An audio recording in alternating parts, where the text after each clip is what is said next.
Robert said, don't believe everything you hear.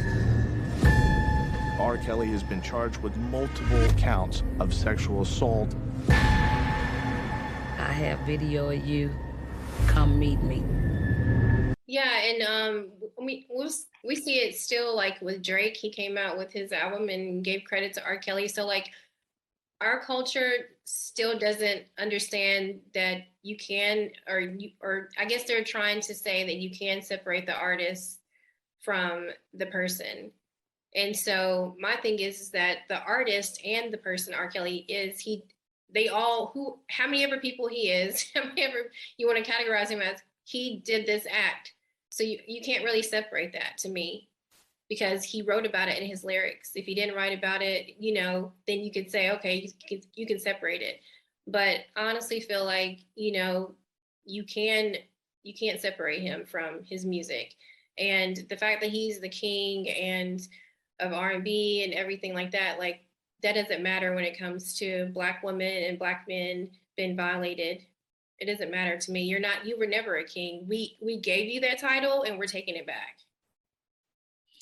Well, I have like a ball of emotions that, came over me when the verdict, the guilty verdict came across. And that was because, these women, survivors that came forward in the documentary, they actually have became family to me.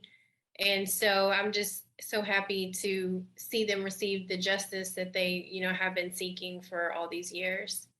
It's one thing to do it in front of a camera. It's another when you have to look into the eyes of your abuser.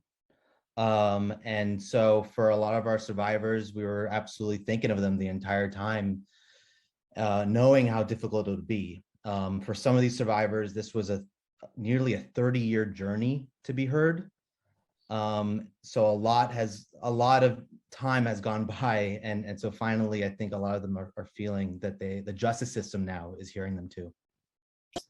Well, I think it's a victory for all Black women who haven't been able to even come forward outside of R. Kelly. They've just been in these situations where they couldn't come forward because of their race and their culture, because we're often taught don't speak out about it, keep it private, that sort of thing. So I think it's a victory in and of itself, because, me being a Black woman and having a daughter as well, I'm looking at these women, they spoke out. And so they're saving my daughter and our future daughters and sons, because there were men that were part of the trial as well.